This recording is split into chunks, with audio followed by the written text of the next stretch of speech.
கர்த்தருக்குள் மிகவும் அன்பான சகோதர சகோதரிகளே, வேதத்தை வாசிக்கலாம் வாங்க என்ற இந்த செய்தியின் மூலமாக உங்களை சந்திப்பதில் நான் பெருமகிழ்ச்சி அடைகிறேன். இன்றைக்கு நாம் ரூத் சரித்திரத்தை பார்க்க போகிறோம். போன வீடியோவில் நம்ம நியாயாதிபதிகளை பற்றி பார்த்தோம். அடுத்த புத்தகமான ரூத்தின் சரித்திரத்தை இன்று நாம் பார்க்க போகிறோம். பிரியமானவர்களே, ஹல்லேலூயா. எல்லோரும் நோட்டு புத்தகத்தை, பைபிள் வேதாகமத்தை, பேனாவை எடுத்துக்கொள்ளுங்கள். இந்த ரூத் என்கிற புத்தகம் 4 அதிகாரங்களே உடையது. மிகவும் எளிமையான 4 அதிகாரங்களே உடைய ஒரு அருமையான ஒரு கதை. பிரியமானவர்களே, இந்த ரூத் சரித்திரம் எப்பொழுது நிகழ்ந்த நிகழ்ச்சி என்றால், பிரியமானவர்களே, இது நியாயாதிபதிகளின் காலத்தில் தான் நடந்தது. எப்படி என்றால், அவிசுவாசம், போர், ஒழுக்கக்கேடு, பின்மாற்றம், அக்கிரமம், அராஜகம் நிறைந்த அந்த நியாயாதிபதிகளின் காலத்தில் தான் தேவ கட்டளைகளை வைராக்கியமாய் பின்பற்றிய மக்களும் இருக்கிறார்கள் என்ற உதாரணத்திற்கு இங்கே ரூத் என்கிற சரித்திரத்தை நாம் பார்க்கிறோம். பிரியமானவர்களே, இந்த ரூத் என்பவள் யார் என்றால் இவள் ஒரு மோவாபிய பெண். தனது சொந்த உறவுகளையும் சொந்த நாட்டையும் சொந்த கடவுளையும் விட்டுவிட்டு இஸ்ரவேல் மக்களையும் இஸ்ரவேல் தேவனையும் பின்பற்ற வேண்டும் என்ற ஒரு ஆர்வத்தோடு கூட அன்போடு கூட வந்த ஒரு பெண் தான் ரூத் ஆகும். பிரியமானவர்களே, போவாஸ் என்கிற உத்தம கணவரும் ஓபேத் என்கிற ஒரு அழகிய குமாரனும் கர்த்தர் ரூத்திற்கு பரிசாக கொடுத்தார். ஏனென்றால் அவளுடைய அன்பு, பணிவு, அவளுடைய அடக்கம் போன்ற அருமையான குணங்களுக்காக கர்த்தர் அது பரிசாக கொடுத்தார் என்று சொல்லப்பட்டிருக்கிறது. பிரியமானவர்களே, தாவீது அரசரினுடைய தந்தையாகிய ஈசாய், அவருடைய தந்தை தான் ஓபேத், அதாவது ரூத்தோடைய மகன் தான் இந்த ஓபேத். பிரியமானவர்கள், இந்த ஓபேத் ரூத்தினுடைய மகன் என்று சொல்லி பார்த்தோம். போவாஸ் ரூத்திற்கு பிறந்தவன் இந்த ஓபேத். எனவே ரூத் தாவீதுக்கு யார் ஆகிறார்? கொள்ளுப்பாட்டி ஆகிறார். அது மட்டுமில்லை, இந்த மோவாபிய பெண் கர்த்தரை நாடி வந்ததற்கு காரணமாக அவள் கூட பிரியமானவர்களே, இயேசு கிறிஸ்துவனுடைய வம்ச வரலாறுலே அவளும் அந்த பட்டியலிலே அவளும் வருகிறார். பிரியமானவர்களே, அப்படிப்பட்ட ஒரு பாக்கியம் உள்ள இந்த ரூத்தோடைய வரலாற்றை நாம் இன்று பார்க்க போகிறோம். ரூத் என்பது என்னவென்றால் ரியூத் என்கிற எபிரேய சொல்லின் திரிந்த வடிவம். பிரியமானவர்களே, அது மட்டுமல்ல, இதனுடைய பொருள் என்னவென்றால் நட்புறவு, ஐக்கியம் என்று பொருள்படும். ஹல்லேலூயா. இந்நூலினுடைய ஆசிரியர் யார் என்ற குறிப்புகள் எதுவும் புத்தகத்திலே காணப்படாவிட்டாலும் யூத பாரம்பரியத்தின்படி சாமுவேல் தீர்க்கதரிசி இதனுடைய ஆசிரியர் என்று சொல்லப்படுகிறார். பிரியமானவர்களே, ஹல்லேலூயா. சரிங்க பிரியமானவர்களே, இந்த ரூத் நடந்த இடங்கள், அதனுடைய பின்னணி, கதை நடந்த பின்னணிகள் பார்த்தீர்கள் என்றால் வேறுபட்ட பின்னணியிலே காணப்படுகிறது.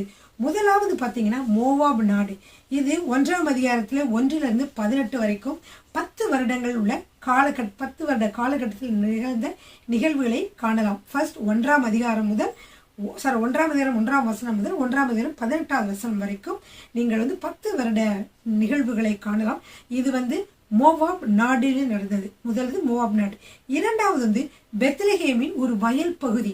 இதில் பார்த்தீர்கள் என்றால் 1ஆம் அதிகாரம் 19வது வசனம் முதல் 2ஆம் அதிகாரம் 23வது வசனம் வரைக்கும் பார்க்கலாம். இது 1 மாதம் நடந்த காரியங்களை காட்டுகிறது.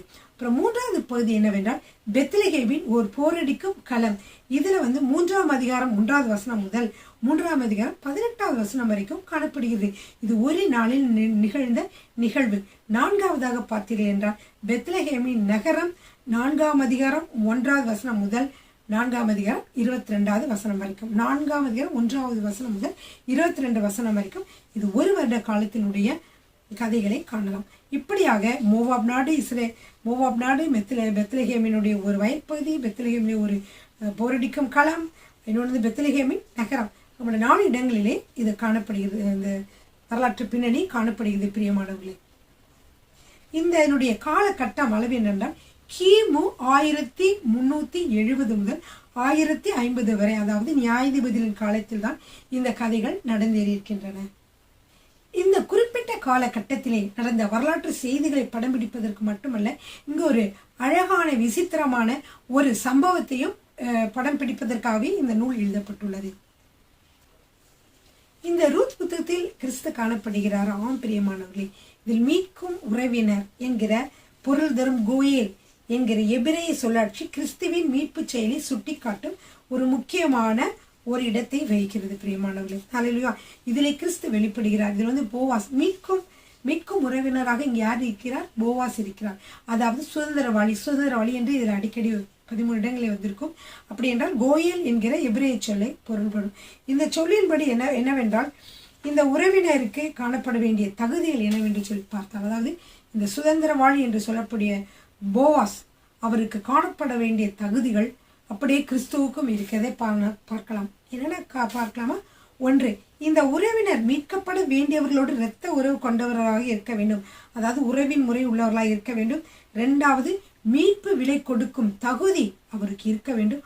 3வது, மீட்க வேண்டும் என்ற மனம் உடையவராக இருக்க வேண்டும். 4வது, மீட்பர் தன்னை பொறுத்தவரை சுதந்திரம் உள்ளவராக இருக்க வேண்டும். அதாவது கிறிஸ்து பார்த்தீங்கன்னா இதிலே பாவத்தின் சாபத்திற்கு நீங்களாகி அவர் ஒரு சுதந்திர வாழியாக இருந்தார். ஹல்லேலூயா. இங்கே போவாஸ் ஒரு சுதந்திர வாழியாக இருக்கிறார். அவர் இரத்த சம்பந்தம் உள்ளவராக இருக்கிறார் என்று சொல்லி நான் பின்னாடி நம்ம அதை விரிவாக நம்ம பார்க்கலாம் பிரியமானவர்களே.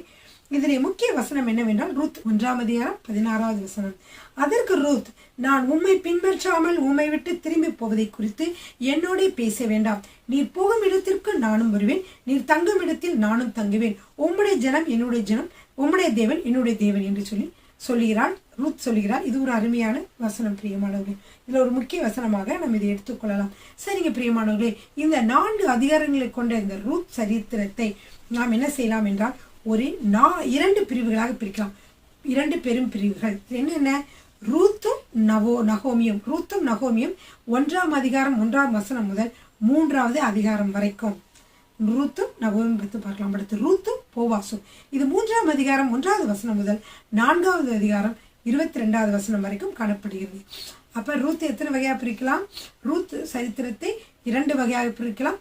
ரூத்தும் நவோமியும், ரூத்தும் போவாசும். சரிங்க பிரியமானவர்களே, இந்த பெரிய பகுதி ரூத்தும் நவோமியும் உள்ள பகுதியை நாம் திரும்பவுமாக 2 பிரிவுகளாக பிரிக்கலாம். ஒன்று நகோமியோடு சேர்ந்து வாழ ரூத்தின் தீர்மானம். ரூத்தின் தீர்மானம் தான் இங்க முக்கியம். இந்த ரூத்தும் நகோமியில அவருடைய தீர்மானம். என்ன தீர்மானம்? முதலாவது நகோமியோடு சேர்ந்து வாழ தீர்மானம். இது 1ஆம் அதிகாரம் 1 முதல் 1ஆம் அதிகாரம் 19வது வசனம் வரைக்கும் காணப்படும்.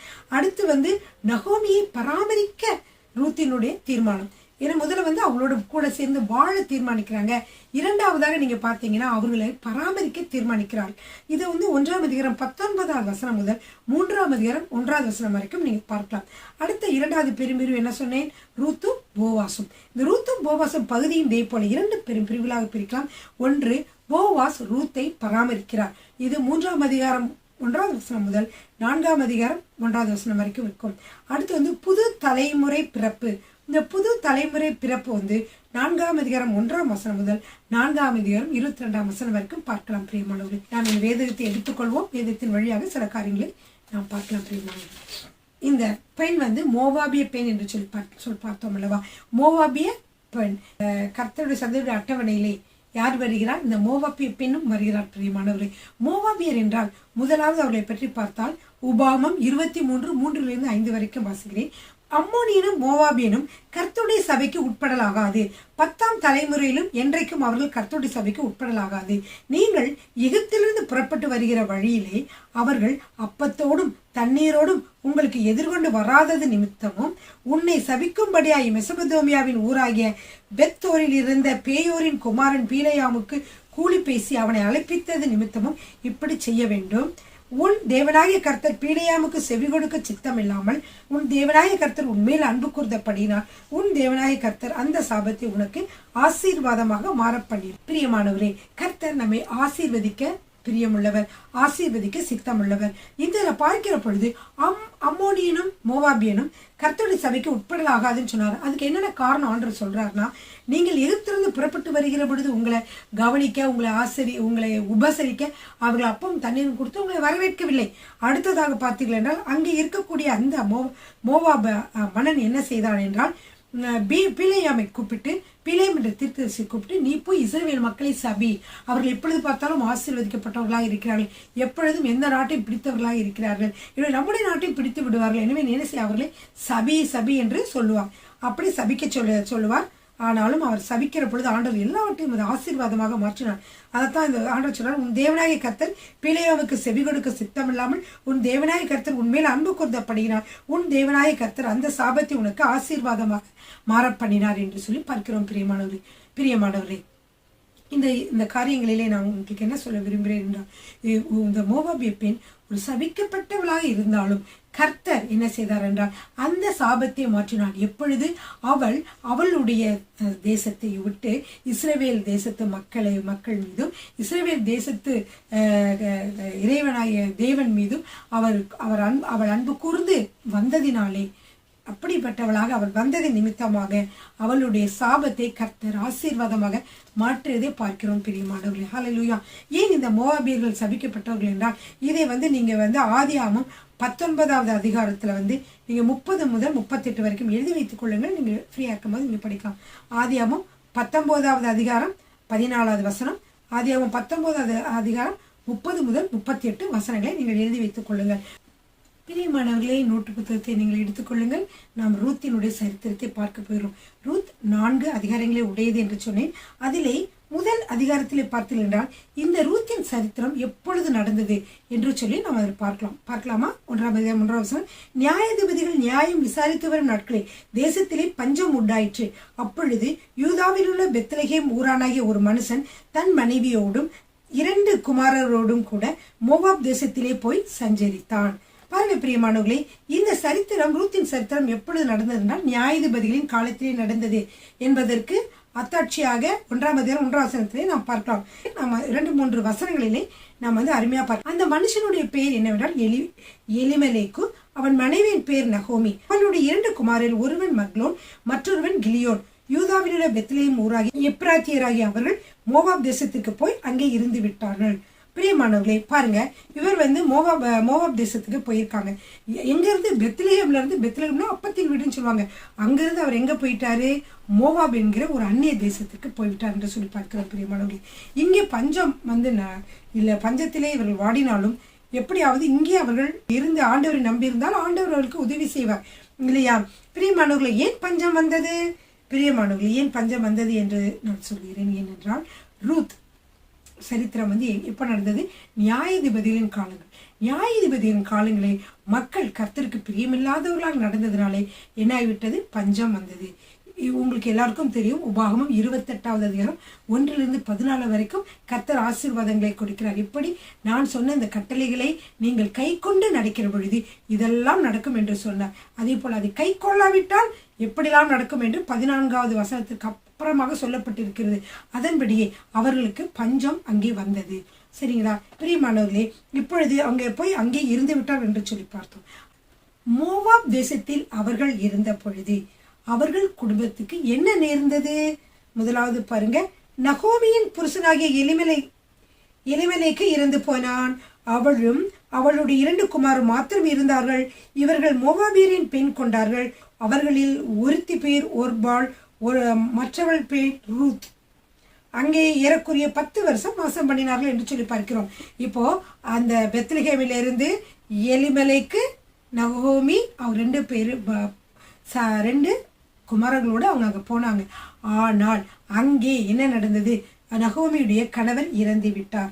நகோமியுடைய கணவர் இறந்து விட்டார். அது மட்டுமல்ல, அதற்கப்புறமா 2 மகன்களுக்கும் திருமணம் நடைபெற்றது. மோவாப் பெண்களே திருமணம் நடைபெற்றது. ஒருத்தி பேர் ஒர்பாள், 100 பேர் ரூத் என்று சொல்லி பார்த்தோம். இவர்கள் என்ன செய்தால் 10 வருஷம் அங்கே இருந்தார்கள் என்று சொல்லி பார்க்கிறோம். பிரியமானவர்களே, இப்பொழுது பாருங்க, கொஞ்சம் 5வது வசனத்திலே பார்ப்போம். பின்பு மக்லோன் கிலியோன் என்னும் அவர்கள் 2 இறந்து போனார்கள்.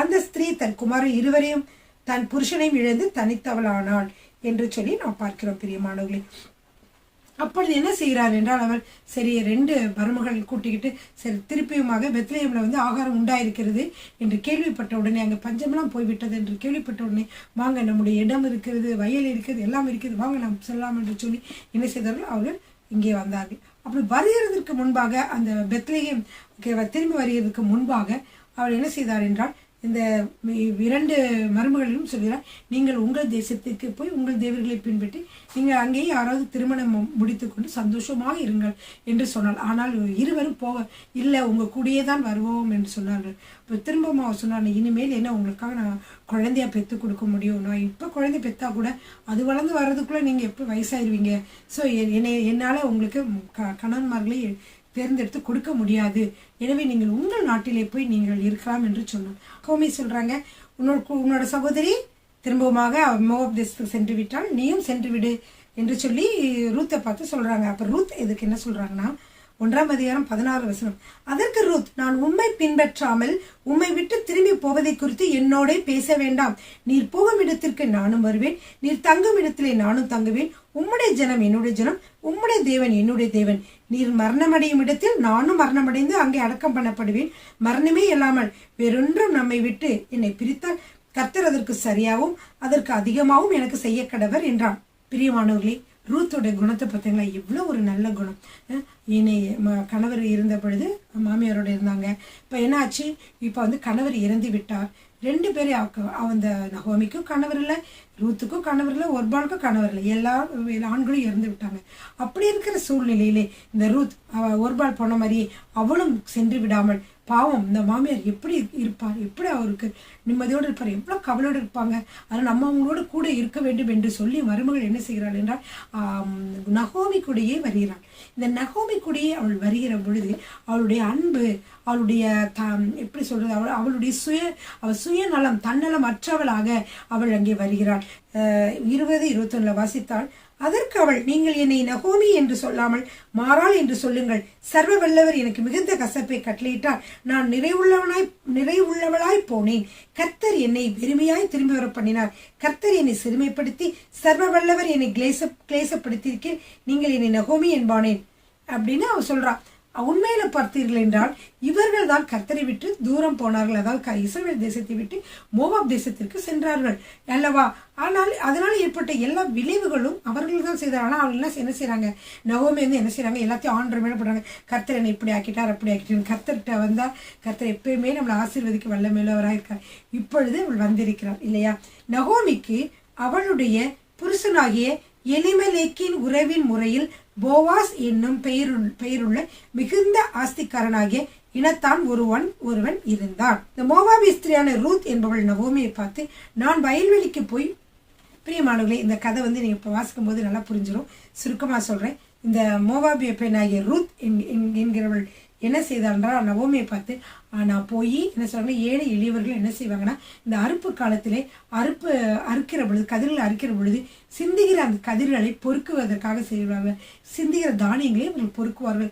அப்படி போகிற பொழுது அந்த பணக்காரர்களாக இருந்தாங்கன்னா அவங்க என்ன செஞ்சிருவாங்க, சரி பரவாயில்ல போயிட்டு போகுது, இந்த பிள்ளை வந்து பெருக்கிட்டு போகுது அப்படின்னு சொல்லி விட்டுருவாங்க.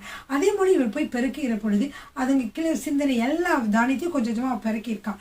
அப்பொழுது இவர் பார்க்கும் பொழுது அவர் கேட்கிறார், போவாஸ் வந்து பார்க்கும் பொழுது, யார் இந்த பொண்ணு புதிதாக இங்கே வந்திருக்கிறாளே யார் என்று சொல்லி அவர்களை அங்கே இருக்கிற அந்த கண்காணியை நோக்கி கேட்கிற பொழுது கண்காணி சொல்லுகிறார், இவர் வந்து நவோமி வந்திருக்கிறாங்க, எங்கேருந்து மோவாப் தேசத்து நவோமி திரும்ப வந்துட்டாங்க, அவங்களுடைய மருமகள் தான் இந்த ரூத். அது மட்டும் இல்லை, நவோமிக்கு கணவர் இறந்து விட்டார், ஆண் பிள்ளைகளும் இறந்துட்டாங்க, இப்போ வந்து இந்த ரூத் வந்து இங்க வந்து இருக்கிறார். வாசிக்கிறேன் 2:6 அரிக்கிறவர்கள் மேல் கண்காணியாக வைக்கப்பட்ட அந்த வேலைக்காரன் பிரதித்திரமாக, இவள் மோவாப் தேசத்திலிருந்து நகோமியோட கூட வந்த மோவாபிய பெண் பிள்ளை அப்படின்னு சொல்லி சொல்றாங்க. இவள் என்ன செஞ்சாலும், இந்த போன இடம் வந்து நிறைய வயல்வெளிகள் இருக்கு, அது இவள் போன வயல்வெளி வந்து போவாசுடைய வயல்வெளியாக இருக்கிறது. அவர் வந்து யாருன்னா இவங்களுக்கு அவர் வந்து ஒரு சொந்தக்காரர், உறவின் முறையான சுதந்திரவாழி என்று சொல்கிறார்கள். என்னவென்றால் இவர்கள் விட்டு போன அவர்களுடைய எந்த விதமான வயலையும் இவர்கள் மீட்டு கொடுக்க முடியும். ஏனென்றால் நெருங்கிய உறவினர்கள் வந்து இந்த காரியங்களை வந்து செய்வார்கள். அதே மாதிரி அவங்க விட்டுட்டு போனாங்க இல்லையா, அப்போ அவங்களுடைய இடத்தை அவங்க வந்து விலைக்கு விற்கணும் அல்லது வாங்கணும் அல்லது மீட்டு கொடுக்கணும்னா இவர்கள் வந்து மீட்டு கொடுப்பாங்க. அப்படிப்பட்டவர் தான் இவர் வந்து போவாஸ் என்பவர். போவாஸ் சொல்றாரு, மகளே கேள், பொறுக்கிக் கொள்ள வேறு வயலிலே போகாமலும் இவ்விடத்தை விட்டு போகாமலும் இங்கே என் ஊழியக்கார பெண்களோட கூடவே இரு, அவர்கள் அறுப்பறுக்கும் வயலை நீ பார்த்து அவர்கள் பிறகே போ, ஒருவரும் உன்னை தொடாதபடிக்கு வேலைக்காரருக்கு கட்டளையிட்டிருக்கிறேன். உனக்கு தாகம் எடுத்தால் தண்ணீர் குடங்கள் அண்டைக்கு போய் தண்ணீர் மொண்டு கொண்டு வருகிறதிலே குடிக்கலாம் என்றாள். அப்பொழுது அவள் தரையிலே முகங்குப்புற விழுந்து வணங்கி, நான் அந்நிய தேசத்தாளாயிருக்க நீர் என்னை விசாரிக்கும்படி எனக்கு எதினாலே உம்முடைய கண்களே தயவு கிடைத்தது? ஐயோ, நீங்க இப்படி தயவோடு பேசுறீங்களே. நான் என்ன செஞ்சேன்? நான் வந்து ஒரு வேற நாட்டு பொண்ணு. இப்படி வேற நாட்டு பொண்ணாக இருந்தாலும் எனக்கு நீங்க உபசரிக்கிறீங்களே, அதற்கு காரணம் என்ன அப்படின்னு சொல்லி அவ கேட்கிறா. அப்ப போவாஸ் சொல்றாரு, உன் புருஷன் மரணம் அடைந்த பின்பு நீ உன் மாமியாருக்கு செய்த காரியங்கள் எல்லாம் எனக்கு தெரிவிக்கப்பட்டது. நீ மாமியார் கூட வந்து அவங்கள உபசரிக்கணும்னு வந்த, அவங்களை கவனித்துக் கொள்ளணும்னு சொல்லி வந்திருக்க. அதனால இது எல்லாமே எனக்கு தெரிவிக்கப்பட்டது, எனவே தெரியும். அதனால அவர் தீர்க்க தரிசனமா ஒரு வார்த்தை சொல்லுகிறார். இதை மிகவும் நல்ல ஒரு வார்த்தை. 2ஆம் அதிகாரத்திலே 12வது வசனம், உன் செய்கைக்கு தக்க பலனை கர்த்தர் உனக்கு கட்டளையிடுவாராக. இஸ்ரவேலின் தேவனாகிய கர்த்தருடைய செட்டைகளின் கீழ் அடைக்கலமாய் வந்த உனக்கு அவராலே நிறைவான பலன் கிடைப்பதாக என்றான். இஸ்ரவேலின் தேவனாகிய கர்த்தருடைய செட்டைகளின் கீழ் அடைக்கலமாய் வந்த உனக்கு அவராலே நிறைவான பலன் கிடைப்பதாக என்று சொல்லி அவளை ஆசீர்வதிக்கிறதை பார்க்கலாம். அப்புறம் என்ன செய்தாலும் அவளுக்கு சாப்பிட்றதுக்கு சாப்பாடு கொடுக்குறாரு. அது கொடுத்தது போக மிச்சத்தை வந்து அவள் சாப்பிட்டுட்டு மிச்சத்தை என்ன செய்கிறா, எடுத்து மாமியாருக்காக எடுத்து வைக்கிறா. அவளுடைய பரிவான குணங்கள் எல்லாம் பாருங்க, எடுத்து வைக்கிறா. அது மட்டும் இல்லை, இப்போ இவர் சொல்றாரு, போவா சொல்றாரு, நீ வந்து எவ்வளோ வேணுமோ நீ வந்து பொறுக்கி கொள்ளலாம். நீ வந்து எவ்வளோ வேணுமோ அதை நீ என்ன செய்துக்கலாம், பொறுக்கி கொள்ளட்டும். அவளை ஈனம் பண்ண வேண்டாம், அவளுக்காக கொஞ்சம் தானியங்களும் சிந்தி விடுங்க, அவள் வந்து அதை பொறுக்கி கொள்ளட்டும் என்று சொல்லி போவா சொல்லுகிறத நீங்க பார்க்கலாம். பாருங்க பிரியமானவர்களே, இந்த இதில் வந்து நான் சொன்னேன் உங்களுக்கு. முதலாவது என்ன சொன்னேன்னா, நவோமியும் ரூத்தும் என்கிற பகுதியிலே ரூத் என்ன செய்கிறாள், அம்மா ரூத் வந்து நவோமியோடு கூட வர தீர்மானம் எடுக்கிறாள். அது ஒரு நல்ல காரியம், அதெல்லாம் பார்த்தோம். இரண்டாவதாக நான் என்ன சொன்னேன், அவளை வந்து அவள் என்ன செய்கிறாள் என்றால், அவளை வந்து அவள் கவனிக்கிறாள். அவள் எப்படி போஷிக்கிறான்னு பாருங்க. அதாவது இந்த 12ஆம் வசனத்துல பாருங்க, அவள் அதை எடுத்துக்கொண்டு ஊருக்குள் வந்தால் அவள் பொறிக்கிறதை அவளுடைய மாமியை பார்த்தால் தான் சாப்பிட்டு மீதா வைத்ததையும் எடுத்து அவளுக்கு கொடுத்தாள். இது ஒரு நல்ல குணம். மாமியார் என்ன செய்வாங்க அப்படின்னு சொல்லிட்டு அவங்களுக்கு அவள் வந்து சாப்பாடு வந்து கொடுக்கறத நம்ம பார்க்கலாம். அப்போ மாமியார் கேட்குறாங்க, நீங்க எங்க கதிர் பெருக்கினா என்று சொல்லி. அப்போ சொன்னா, இந்த வந்து போவாஸ் அப்படிங்கிற ஒருத்தட்ட வயல்ல நான் வேலை செய்தேன்னு சொன்னா. அப்போ அவன் சொல்றான், ஐயோ இவர் நம்மளுக்கு நெருங்கிய உறவினர், அதனால அவன் ஆசீர்வதிக்கப்படுவானாக, கர்த்தராலே அவன் ஆசீர்வதிக்கப்படுவானாக என்று சொல்லி அவள் சொல்கிறதை பார்க்கலாம் பிரியமானவர்களே. இப்ப அடுத்ததாக பார்த்தீர்கள் என்றால், இந்த 3வது அதிகாரம் 3வது வசனத்திலே, பின்பு அவள் மாமியாகி நகோமி அவளை நோக்கி, என் மகளே, நீ சுகமாய் வாழ்ந்திருக்கும்படி நான் உனக்கு சௌக்கியத்தை தேடாதிருப்பேனோ. மாமியார் மருமகள் இப்படி செய்தாங்க, மாமியார் அதுக்கு மேல, ஐயோ நீ வந்து சந்தோஷமா இருக்கணும்னு தான் நான் வந்து விரும்பேன், நீ சௌக்கியமா நீ வாழ வேண்டும் என்றுதானே நான் விரும்புகிறேன், உனக்கான காரியத்தை நான் தேட மாட்டேன். பாருங்க, நீ போவாசின் வேலைக்காரர்களோட கூடியிருந்தாயே, அவன் நம்முடைய உறவின் முறையான் அல்லவா? இதோ இன்று இரவு ராத்திரி களத்திலே வாட்கோதுமையை தூற்றுவான். அப்பொழுது நீ என்ன செய்யணும், நீ குளித்து எண்ணெய் பூசி உன் வஸ்திரங்களை உடுத்திக்கொண்டு அந்த களத்திற்கு போ. அந்த மனுஷன் புசித்து குடித்து தீரு மட்டும் அவன் கண்ணுக்கு எதிர்படாமல் இரு. அவன் படுத்து கொண்ட போது அவன் படுத்திருக்கும் இடத்தை நீ பார்த்திருந்து போய் அவன் கால்களின் மேல் மூடியிருக்கிற போர்வையை ஒதுக்கி கொண்டு நீ படுத்துக்கொள். அப்பொழுது நீ செய்ய வேண்டியது என்னதென்று அவன் உனக்கு சொல்லுவான் என்றான். அப்படின்னா, அதாவது அங்கே இஸ்ரவேல்ல ஒரு பாரம்பரியம் இருக்கிறது. இப்போ உறவின் முறையால் இருக்கிறாங்க. அவங்கள வந்து இவங்க வந்து வீட்டு கொள்ள வேண்டும் அல்லது திருமணம் செய்ய வேண்டும் ஏதாவது ஒன்று விரும்பினாங்கன்னா அவங்க என்ன செய்யறாங்கன்னா, இப்போ என்ன செய்யணும், அந்த போர்வையை கால் கிட்ட இருக்க போர்வையை எடுத்து அந்த போரையை வச்சு அந்த கால் கிட்ட படுக்க சொல்றாங்க. இப்போ கால் கிட்ட படுக்கும் போது அதாவது உங்களுக்கு ஒரு அடியாள்னு சொல்ல. அப்புறம் நீ யார் என்று கேட்டால், அவள் நான் உங்களுடைய அடியாளாகிய ரூத், நீர் உங்களுடைய அடியாளின் மேல் உடைய போர்வை விரியும், நீர் சுதந்திரவாளி அப்படின்னு சொல்றான். 9வது வசனத்துல. அப்ப வந்து 10வது வசனத்துல வந்து அவர் சொல்றாரு, அதற்கு அவன், மகளே, நீ கர்த்தரால் ஆசீர்வதிக்கப்படுவாயாக, நீ தரித்திரரும் ஐஸ்வர்யவான்களுமான வாலிபர்களின் பிறகே போகாததினால் உன் முந்தின நற்குணத்தை பார்க்கும் உன் பிந்தின நற்குணம் உத்தமமாய் இருக்கிறது என்று சொல்லி அவன் சொல்றான். நீ இப்பொழுதும் மகளே, நீ பயப்படாதே, உனக்கு செய்ய வேண்டியபடியெல்லாம் செய்வேன். நீ குணசாலி என்பது என் ஜனமாய் ஊரார் எல்லாரும் அறிவார்கள். நான் சுதந்திரவாளி என்பது மெய்தான், ஆனாலும் என்னிலும் கிட்டின சுதந்திரவாளி ஒருவன் இருக்கிறான். அதாவது இங்க வந்து அவர்களுடைய இந்த மாதிரி, அதாவது வேதத்துல பார்க்கிற பொழுது கணவர் இறந்து விட்டார் என்றால், கணவர் குழந்தை அவர்களுக்கு இல்லாமல் இறந்து விட்டார் என்றால் அவருடைய சகோதரர் வந்து திருமணம் செய்து கொள்ள வேண்டும் என்று சொல்லி செய்து அந்த பொண்ணுக்கு வாழ்க்கை கொடுக்க வேண்டும் என்று சொல்லி வேதத்திலே காணப்படுகிறது. 4ஆம் அதிகாரம் 1ஆம் வசனம், போவாஸ் பட்டண வாசலில் போய் உட்கார்ந்து கொண்டிருந்தான். அப்பொழுது போவாஸ் சொல்லியிருந்த அந்த சுதந்திரவாளி அந்த வழியை வந்தான். அவனை நோக்கி ஓய் என்று பெயர் சொல்லி கூப்பிட்டு இங்கே வந்து சற்று உட்காரும் என்றான். அவன் உட்கார்ந்தான். அப்பொழுது என்ன சொல்றான், எபிமெலேக்கு வந்து அதை வந்து சொல்ற 3வது அதிகார ஆசனத்துல வசிக்கிறான். அப்பொழுது அவன் அந்த சுதந்திர வழியை நோக்கி, எபிமெலேக்கு எனும் நம்முடைய சகோதரனுக்கு இருந்த வயல் நிலத்தின் பங்கை மோவாப் தேசத்தில் இருந்து திரும்பி வந்த நகோமி விற்கப் போகிறாள். ஆகையால் நீர் அதை ஊராருக்கு முன்பாகவும் என் ஜனத்தின் மூப்பருக்கு முன்பாகவும் வாங்கி கொள்ளும்படி உமக்கு அறிய பண்ண வேண்டும் என்றிருந்தேன். நீர் அதை சுதந்திர முறையை மீட்டுக்கொள்ள மனதாயிருந்தால் மீட்டுக்கொள்ளும். அதை மீட்டுக்கொள்ள மனதில்லாதிருந்தால் நான் அதை அறியும்படி எனக்கு சொல்லும். உமக்கு பின்பு என்னையும் தவிர அதை மீட்கத்தக்க வேறொருவனும் இல்லை என்றான். அதற்கு அவன், நான் அதை மீட்டுக் கொள்கிறேன் என்றான். அப்ப அதே போல என்ன செய்யறான். ஆனா அதுக்கப்புறம் என்ன சொல்றானா, அப்படி நீர் நகோமின் கையில அந்த வயல் நிலத்தை வாங்கிற நாளிலே மரித்தவனுடைய சுதந்திரத்தில் அவன் பேரை நிலைக்க பண்ணும்படிக்கு அதை மரித்தவன் மனைவியாகிய மோவாபே ஸ்திரியான ரூத் கையிலும் வாங்க வேண்டியது என்றான்.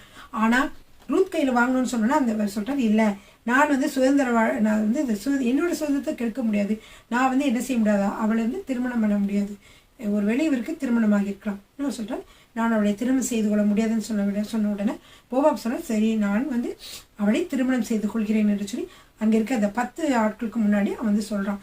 சொல்லிட்டு அதே மாதிரியே அவன் வந்து அவளை திருமணம் செய்து கொள்கிறான் என்று சொல்லி பார்க்கிறோம். பிரியமானவர்கள், இவ்வளவு ஒரு அருமையான ஒரு கதை, இவ்வளவு ஒரு அடக்கமான அருமையான ஒரு பெண். அதே மாதிரி போவாசும் ஒரு நல்ல மனதை உடைய ஒருவராக அங்கே காணப்படுகிறார். ஒரு ஒழுக்கமுள்ள நல்ல மனமுடையவராக காணப்படுகிறார். பிரியமானவர்களே, இவர் வந்து என்ன செய்கிறார் என்று பார்த்தா 13வது வசனத்திலிருந்து வாசிக்கிறேன்.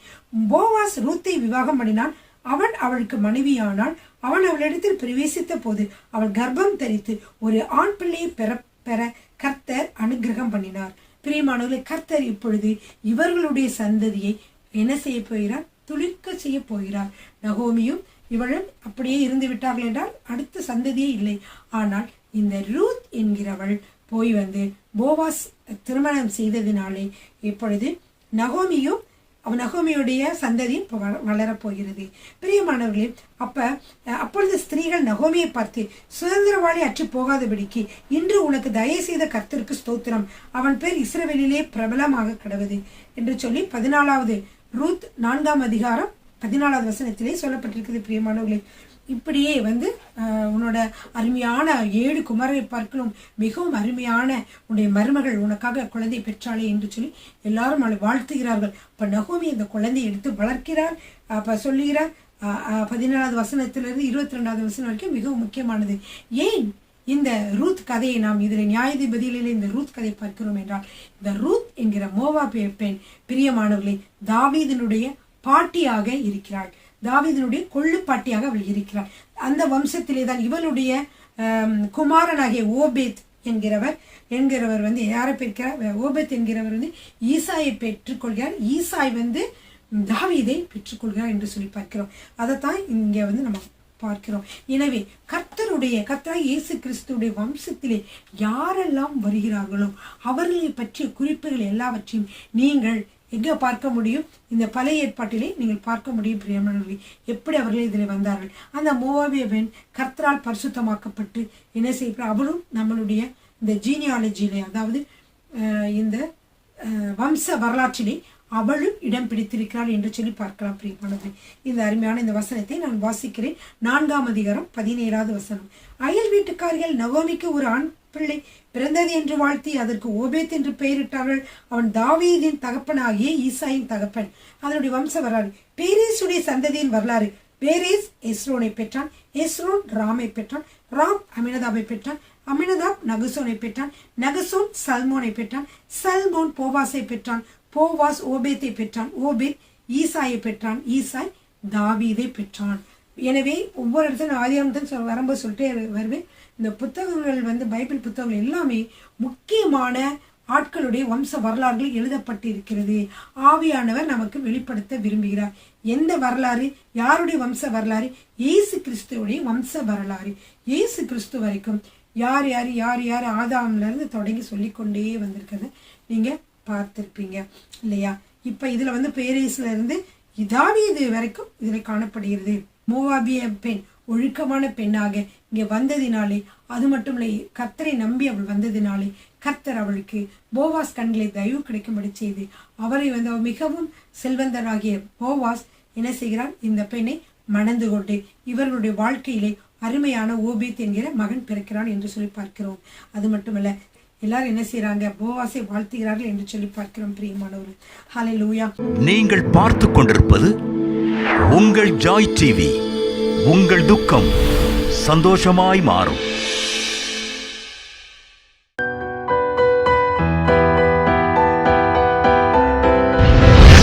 கர்த்தர் உங்களை ஆசீர்வதிப்பாராக.